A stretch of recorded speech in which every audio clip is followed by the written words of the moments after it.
नमस्कार, मैं हूं आशीष चित्रांशी और आप देख रहे हैं the news launcher. Rahul Gandhi को या कहें कांग्रेस को अपने ही लोग बार बार धोखा देते हैं, बार बार उनके साथ गच्चा कर देते हैं। गाना था ना, अपने ही गिराते हैं नशे मन पर बिजलियां। तो यहां बिजली गिराने के लिए कोई बाहरी नहीं चाहिए। राहुल गांधी के आसपास बहुत बार हम लोगों ने कई शो किया है। आपने भाऊ के शो देखे होंगे। उनके इर्द-गिर्द हम लोग कई बार नाम लेके बताते हैं कि भाजपा के पेरोल पर कितने लोग हैं। अब हरियाणा के चुनाव में टिकटों का ऐलान हुआ। उसमें से कुछ नाम हमारे पास ऐसे आए हैं, जिन नामों के बारे में जब देखा, समझा और बाकी हरियाणा के जो उसकी मिजाज को समझते हैं, ग्राउंड को समझते हैं, उन पत्रकारों से हमने चर्चा किया, तो पता चला ये तो डमी कैंडिडेट हैं जी। ये तो किसी का इनके सर पर हाथ था। यानी फिर से एक बार राहुल गांधी के इर्द-गिर्द वालों ने ही फिर से एक बार चूना लगाया है। खेल कर दिया राहुल गांधी के साथ। और उसमें नाम हल्के-फुल्के नहीं है। केसी वेणुगोपाल, दीपक बावरिया, ये सब खिलाड़ी हैं। इनका खेल समझने के लिए कंट्रोल रूम फटाफट जोड़िए हमारे साथ रविंद्र सिंह सेवराण जी को, द फोर्थ स्टेट। और ये फोर्थ स्टेट हरियाणा स्टेट के चप्पे-चप्पे से वाकिफ रहता है। तो ये फोर्थ, इसीलिए फोर्थ स्टेट से रविंद्र भाई हैं। रविंद्र भाई, 3 नाम तो मेरे पास आए हैं। बल्लभगढ़, ये बल्लभगढ़ सीट पर परिवहन मंत्री, और ये 3 सीटें हैं। यहाँ पर सब बड़े-बड़े चेहरे को बताया जा रहा है कि कांग्रेस ने उनको वॉकओवर दिया है डमी उतार करके। और जो जिनका हाथ है डमी कैंडिडेट्स पे, वो बड़े-बड़े लोग हैं, राहुल गांधी जिन पर भरोसा करते हैं। बल्लभगढ़ में मूलचंद शर्मा परिवहन मंत्री। मूलचंद शर्मा के सामने पराग शर्मा को उतारा गया है। पराग शर्मा, ये बताया जा रहा है, मेरे पास बड़ी पुख्ता जानकारी आई है कि ये पराग शर्मा केसी वेणुगोपाल का खेल, उस खेल के एक मोहरे के रूप में उसी खेल का हिस्सा है पराग शर्मा। पराग शर्मा को जो उतारा गया बल्लभगढ़ में। यहां से बल्लभगढ़ से बड़ी मजबूत कैंडिडेट कांग्रेस के पास थी। उनका नाम है शारदा राठौर। राठौर ने निर्दलीय नामांकन भी कर दिया और बवाल भी हुआ है। शारदा राठौर और पराग शर्मा के समर्थक भी भिड़े हैं नामांकन में। ये बताया जा रहा है कि पराग शर्मा को कांग्रेस के नाम पर भाजपा के विरोध में कुछ भी वोट भले मिल जाए, नहीं तो इनकी हैसियत जमानत बचाने की भी नहीं है। तो आखिर वेणुगोपाल, अब जो मेरे पास जानकारी उसको सार्वजनिक नहीं कर सकते, वेणुगोपाल का ऐसा क्या इंटरेस्ट था पराग शर्मा। दूसरा, पानीपत ग्रामीण, मैं सीट बता देता हूं। पानीपत ग्रामीण, सचिन कुंडू। सचिन कुंडू यहां पर महिपाल ढांढा एक भाजपा के मजबूत प्रत्याशी हैं।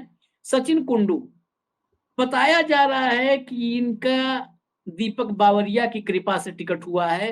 हालांकि कुछ लोग जो हरियाणा में स्थानीय चीजों पर नजर रखते हैं, उनका कहना है कि नहीं, ये हरियाणा के सबसे बड़े खूंटे से जुड़े हुए थे, लेकिन शायद उस खूंटे से कल्याण नहीं हुआ। कल्याण इनका बावरिया, दीपक बावरिया की कृपा से हुआ है।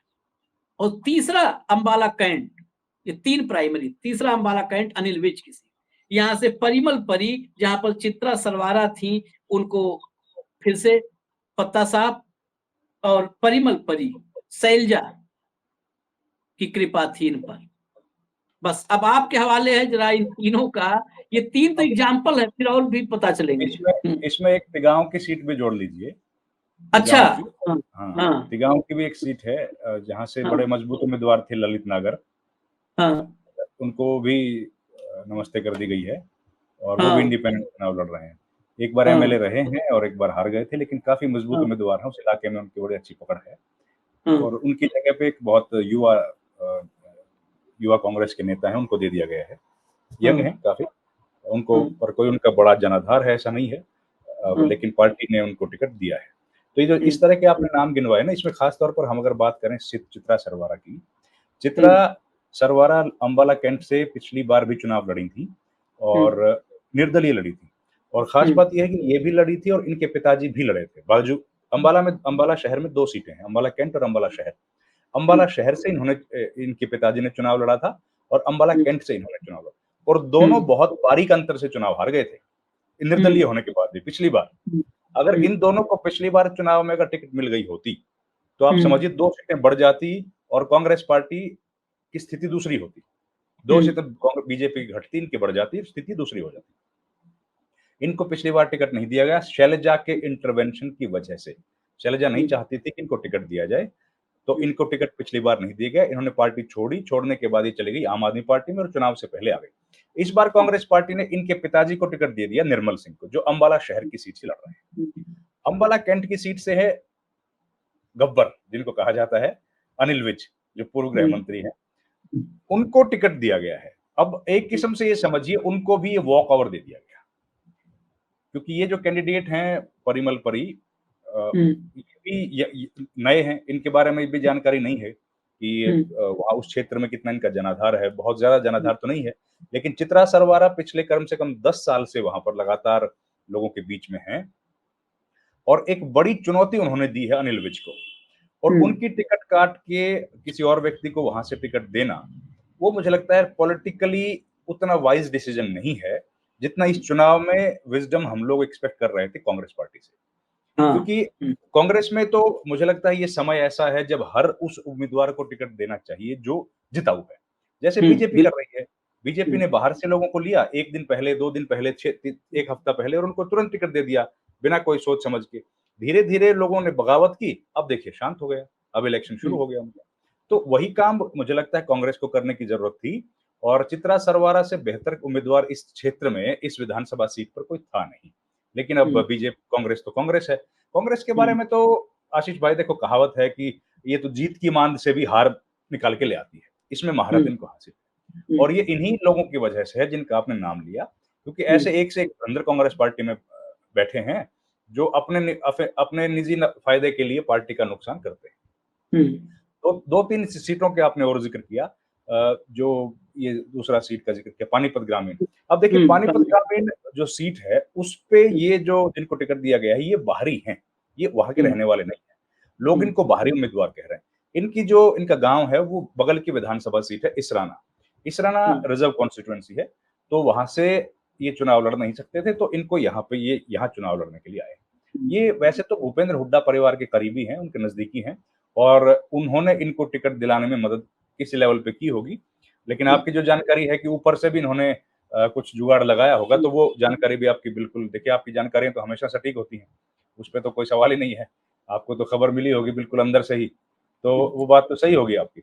लेकिन जितना इनके बारे में जनरल एक ओपिनियन है वो यही है कि ये हुड्डा के नजदीकी हैं और पिछली सरकार में भी काफी करीब रहे। यूथ कांग्रेस में भी इन्होंने काम किया, अध्यक्ष भी एक बार इनको बनाया गया था, या बनाने की चर्चा थी, लेकिन उम्र का कुछ हुआ तो उसके बाद इनको छोड़ना पड़ा। ये ऐसा इनके साथ इनका ये है। और जो मैंने दो बातें आप पराग शर्मा की और बढ़ाना की, जो मैंने ललित नागर की मैंने बताई थी गाँव, वो दोनों सीटें, शारदा राठौड़ तो बहुत मजबूत कैंडिडेट हैं, वो तो विधायक रही हैं, पहले सीपीएस मंत्री भी रही हैं शायद, और उनका तो एक बड़ा कद है पार्टी में और उस इलाके में भी, और इस बार उनके लिए जीत की बहुत अच्छी संभावनाएं थी। लेकिन पार्टी को शायद या तो नए एक्सपेरिमेंट करने की कोशिश कर रही है, या फिर केसी वेणुगोपाल का आपने जिक्र कर ही दिया है, तो मुझे लगता है वो मैं अब चर्चा नहीं कर सकता, मैं बस इतना आप समझ लो, दर्शक समझदार हैं, चर्चा नहीं कर सकता है कि केसी वेणुगोपाल का कितना इंटरेस्ट था इस सीट में। वो इतना इंटरेस्ट था कि जितना इंटरेस्ट और किसी चीज में हो ही नहीं सकता है, उतना इंटरेस्ट था बल्लभगढ़ में। और बल्लभगढ़ में, जबकि हालत में आपको और एक चर्चा में बता दूं, आप तब इस पे फाइनल टिप्पणी करें, भाजपा ने यहाँ पर नायपाल रावत एक कोई है, वो दावेदारी कर रहे थे। नयनपाल रावत, ये ठाकुर है, राजपूत हैं। इनका टिकट नहीं हुआ भाजपा से, तो राजपूतों में नाराजगी थी, वो कांग्रेस की तरफ जा रहे थे। वहां से शारदा राठौर की वजह से कांग्रेस के साथ राजपूत भी आ रहे थे इस सीट पर, लेकिन पराग शर्मा को टिकट देकर के जो वो मोमेंटम बन रहा था वो भी तोड़ दिया। तो ये इस पर आखिर ये जो है, ये सीटें, इसका एक जो फाइनल मैं आपसे यही समझना चाहता हूँ, कांग्रेस को सेल्फ गोल में माहिर माना जाता है, लेकिन क्या ये लोग, जब राहुल गांधी इतनी सीरियसली एक एक चीज को मॉनिटर कर रहे थे, फ्रीडम भी था सबको, हुड्डा की भी सुनी जा रही थी, शैलजा की भी सुनी जा रही थी, रणदीप सुरजेवाला की भी सुनी जा रही थी। फिर ये डमी का खेल क्यों खेलना? आप 90 सीट में तो 3 मैंने जोड़ा था, 1 आपने जोड़ दिया, 4 सीट। हम अभी अच्छा ये अभी सैंपल है, हो सकता है और डीपली घुसे तो और निकले। यानी आपने 4 सीट पहले छोड़ दी, आप 86 पर चुनाव लड़ रहे हो। ऐसा एक और क्यों? क्यों एक और राहुल सीट है, गांधी की मेहनत? हाँ, हाँ, बताएं। एक और सीट है, हिसार की सीट। हिसार की हाँ, विधानसभा जो सीट है, हाँ, वहां पर हाँ। चुनाव लड़ रहे हैं रामनिवास राणा, हम्म, और रामनिवास राणा के खिलाफ जो चुनाव लड़ रही हैं हम्म, वो है सावित्री जिंदल। सावित्री जिंदल। और ये जो रामनिवास राणा हैं, ये जिंदल हाउस के ही रहने वाले हैं, समझिए आप। ये उन्हीं की रहमो करम पर इनकी राजनीति चली है, और अब इन्हीं को टिकट दे दिया गया है। इनके भाई वहां से एक बार मेयर रहे हैं, और वो इन्होंने ही बनवाया है, जिंदल हाउस ने ही बनवाया है। तो वहां पर भी इसी बताइए, तरह का सेटिंग हुई। ये ऐसा क्यों? ये कांग्रेस क्यों ऐसा? आप 85 सीट पर, 90 पर भाजपा 90 पे लड़ेगी, कांग्रेस 85 पे लड़ेगी। क्या कांग्रेस इतनी मजबूत हो गई है? बिल्कुल बिल्कुल सही कह रहे हैं आप। और इसके अलावा दूसरा खेल एक और है बीजेपी का। बीजेपी का एक और खेल है जिसका काउंटर कभी कांग्रेस को करना बाकी है। बीजेपी ने पूरी कोशिश की है कि किसी तरीके से आईएनएलडी को मजबूत किया जाए, और उसके लिए हाँ। उन्होंने अपने पार्टी के जो जिला अध्यक्ष हैं, उनकी पार्टी के जिला अध्यक्ष थे पूर्व में सिरसा से आदित्य चौटाला, नहीं हाँ आदित्य देवीलाल, उनको भेजा आईएनएलडी में और रातों रात उनकी टिकट कराई, ताकि वहां से मजबूत डब्बावाली से मजबूत कैंडिडेट को भेज पाए, और वहां पर जो कांग्रेस के कैंडिडेट हैं उनके लिए हालत थोड़ी सी खराब कर दें, टाइट कर दें। तो अगर कांग्रेस के कैंडिडेट हार गए तो बढ़िया, नहीं तो आदित्य चौटाला एक स्ट्रॉन्ग कैंडिडेट के तौर पर वहां दिखेंगे। और वैसा ही मैनेजमेंट करने की कोशिश की गई है लाडवा में। लाडवा जहां नायब सिंह सैनी चुनाव लड़ रहे हैं, वो चुनाव केवल तब जीत सकते हैं जब आईएनएलडी का कैंडिडेट ज्यादा वोट ले, और उसके लिए आईएनएलडी के कैंडिडेट को ज्यादा वोट लिया जाए, इसलिए एक पर्टिकुलर कैंडिडेट को वहां से उम्मीदवार बनाया गया है, जो हालांकि पहले भी लड़े हैं चुनाव, लेकिन सबसे स्ट्रांग वही हैं, उनको वहां से चुनाव लड़ाया गया। और उनकी अब वहां पर इलेक्शन का कैंपेन आईएनएलडी का सबसे मजबूत चल रहा है, ताकि वो जितना वोट लेंगी उतना ही कांग्रेस कमजोर होगी। और उसकी एवज में पूरा खेल खेला गया एलनाबाद में, कि एलनाबाद में बीजेपी का जो मजबूत प्रत्याशी था, जो लंबे समय से काम कर रहा था, उनकी जगह किसी और को टिकट दिया गया है। तो ये सब मैनेजमेंट भी चल रहा है, जिससे कांग्रेस को निपटने की जरूरत है। लेकिन कांग्रेस तो खुद में ही लड़ाई लड़ रही है अपने आप में ही। इन कामों बीजेपी में तो से देखिए, लड़ना वाकई, ये मैंने शुरू से कहा था, हम आप तो हमारे साथ अक्सर चर्चा में इस पे विश्लेषण करते हैं कि ये जो चंद्रशेखर और दुष्यंत, मायावती और अभय चौटाला, ये सब बीजेपी द्वारा बनाया जा रहा है, कुछ भी अपने आप नहीं बन रहा है। इन सबकी जोड़ियां ऊपर वाला बना रहा है, और ऊपर वाला दिल्ली में बैठा है, वही ऊपर बना रहा है वाले ने जोड़ियां। ऊपर वाले ने एक जोड़ी और बना दी। हम्म, जब आप कल आप जब हरियाणा पे ध्यान नहीं दे रहे थे ना, तब एक हम्म, और जोड़ी बन गई आशीष भाई। वो हम्म। जोड़ी बन गई अभय चौटाला और गोपाल कांडा की। हाँ, वो मैंने आज चर्चा में कहा कि एयरलाइंस वाले का अलायंस, एयरलाइंस से अलायंस तक। वो एक और जोड़ी बना दी है। हाँ, तो देखिए ये जो और काम, और वो भी जोड़ी, जब जब लोग कह रहे थे कि बुलाया गया है कांडा को दिल्ली इमरजेंसी मीटिंग के लिए, तभी मुझे डाउट था दिल्ली बुला करके किससे किसका गठबंधन करवाना है, और गठबंधन ही नहीं करवाया जाता है। उत्तर प्रदेश के चुनाव में यहां तक आरोप लगे थे, मैं आरोप कह रहा हूं ताकि मेरी बात न मानी जाए उसको, यहाँ तक आरोप लगे थे कि जो एक अलायंस करवाती है बीजेपी, इनकी प्रत्याशियों की सूची भी बीजेपी के दफ्तर में ही फाइनल होती है। तो जो बिल्कुल सही। आपने कहा ना कि कौन डबवाली से आएगा, कौन एलनाबाद से, कौन जो है उनके सीट से, नायब सिंह सैनी के सीट और से, इस लाडवा से। अपन इस हम्म, चर्चा को आगे बढ़ाते हुए, आप ये बताइए आशीष भाई, हम्म, सब पार्टियों पर इल्जाम लगता है कि पार्टियां हम्म, टिकटों के बदले में पैसे लेती हैं। हम्म, सब पे लगता है। हम्म। इस मुल्क में ऐसी कौन सी पॉलिटिकल पार्टी है जो सावित्री जिंदल का टिकट काट देगी? हाँ, नाम बता दीजिए। बिल्कुल, कोई नहीं काटेगा।